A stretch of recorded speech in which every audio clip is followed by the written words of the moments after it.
So you remember an old game from your youth called Enclave, and because of nostalgia, you were wanting to give it another try. However, it's not running the way you remember it. There's a lot of bugs, it might be crashing a lot, and I'm hopefully here to fix that.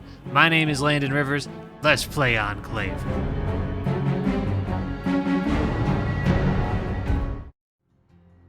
This guide is mainly for Windows PC users. There are releases for Enclave on Mac and Linux, but I can't guarantee all these remedies will fix problems you might have on those operating systems. Before we begin, as per most troubleshooting guides, make sure your graphics card drivers are up to date, and if you bought the game on Steam, make sure to verify the integrity of the game cache so we can have a common starting point. Also, just to be safe, you may want to look at disabling any kind of in-game overlays like for Discord, Steam, or Nvidia.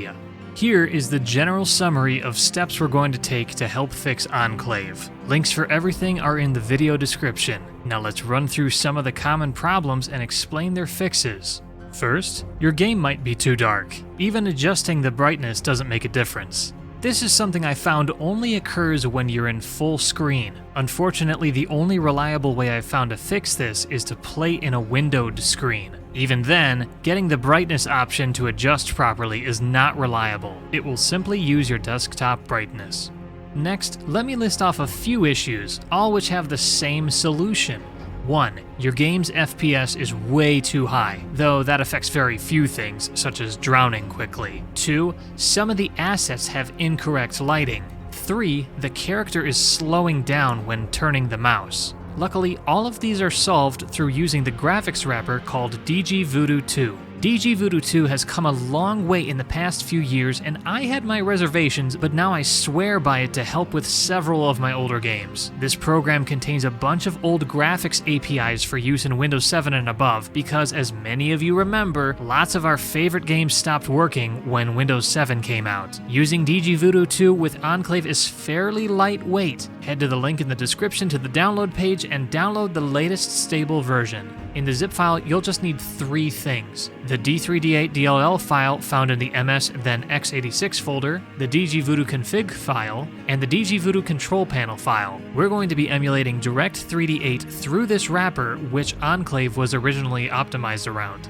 Put all 3 of these files into your Enclave directory and run the dgVoodoo control panel program. Your computer might say this is a virus. It is not. There's nothing to worry about. Bypass that and you can move on. On the control panel, this is where you get to mess around with how the game displays to your liking. You want to leave the rendering section under General alone, using the best available APIs and adapters. In the DirectX tab, you just want to uncheck dgVoodoo watermark, or else you'll see a watermark in the bottom right of your screen. The rest is up to you, changing the resolution, whether things are windowed or full screen, and how they're positioning. This is how I have my settings.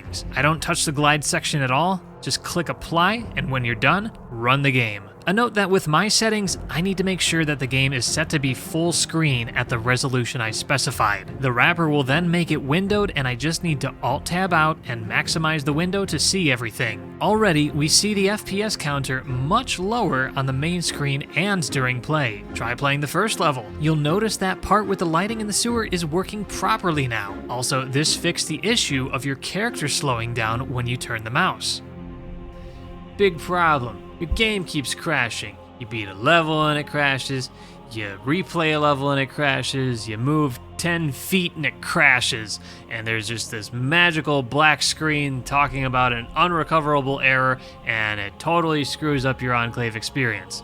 There's a few reasons this may be happening, and with you downloading dgVoodoo 2, that might have solved many of the video card issues causing this. However, the program still might be running out of memory to work with, and this would cause many of the crashes. That said, the easiest way to fix this is to directly patch the exe file. We want to increase the virtual memory the executable is allowed to use. In the description, I've linked a page where you can download the 4GB patch, which will change any executable file to use, you guessed it, 4 GB of virtual RAM. Simply download the zip, extract to your Enclave directory, run the exe, navigate to Enclave.exe, and click open. This will make a quick change to a memory address on the executable and patch your game immediately. That's all there is to it. For me, I never run into crashes anymore. This really helped. Keep in mind, if you reinstall the game or verify the game cache, you would need to repatch the exe. Next problem. Regarding the mouse glitch, this is the most well-known and common glitch that players experience today when playing Enclave on the computer. This is in reference to when your character is moving around, they are processing a lot faster than the world around them, and this goes back to your mouse and how the polling rate in your mouse may be too high. So polling rate is not to be confused with DPI or dots per inch. Polling rate instead is the communication rate between your computer and your device. All of your USB devices on your computer by default are communicating at a rate of 125 Hertz. For mice, when you move your mouse, this is how often the mouse pointer is recalculated on your screen.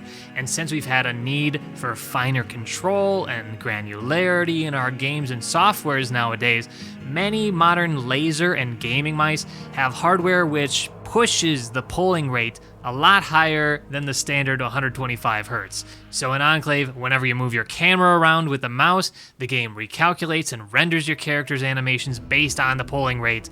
This in turn causes your character to run, reload, swing the weapon, and shoot their bow a lot faster than everything else. It even causes your character to fall down and run out of air underwater faster. So let's fix this. After testing, I found that if you're using a mouse with a polling rate of 125 Hertz to 250 Hertz, you will not have this problem. Most modern mice have a dedicated software made by their manufacturers that can be used to adjust your polling rate, so you don't need to worry about going to buy a new mouse just to play Enclave. You can work with what you've got. I have this Corsair Harpoon mouse. It has a polling rate of 1000 Hertz, but through the Corsair-made program called IQ, I'm able to adjust it down to that acceptable range of 125 Hertz to 250 Hertz. Compare this to this Microsoft optical mouse, and it uses just the standard USB polling rates, and there are no problems at all with it. If you can't find any official software to reduce the polling rates of your mouse, some third-party software exists, but the setup could be a little complicated, and you're messing with your USB ports and your system drivers, and sometimes the programs don't end up working. So I'd suggest either try and find an official program to lower your polling rates, or try and find a cheap old mouse. With all of these addressed, Enclave should be running more like you remembered. No crashing, no speeding up, and all around beautiful once again. And hey, if you still got questions, come join the Enclave Discord server. We've got everything there. We've got speedrunning, we've got mods, we've got the original developers there. We have memes, we've got Supermarket64, we've got Ruski chat. I ja nie poнимаю по-русски, но я использую Google переводчик так. It's basically the same thing. So come join the Enclave Discord server and be a part of the community today. Меня зовут Leonia Rechkin, I'm Landon Rivers, and I hope you enjoy Enclave.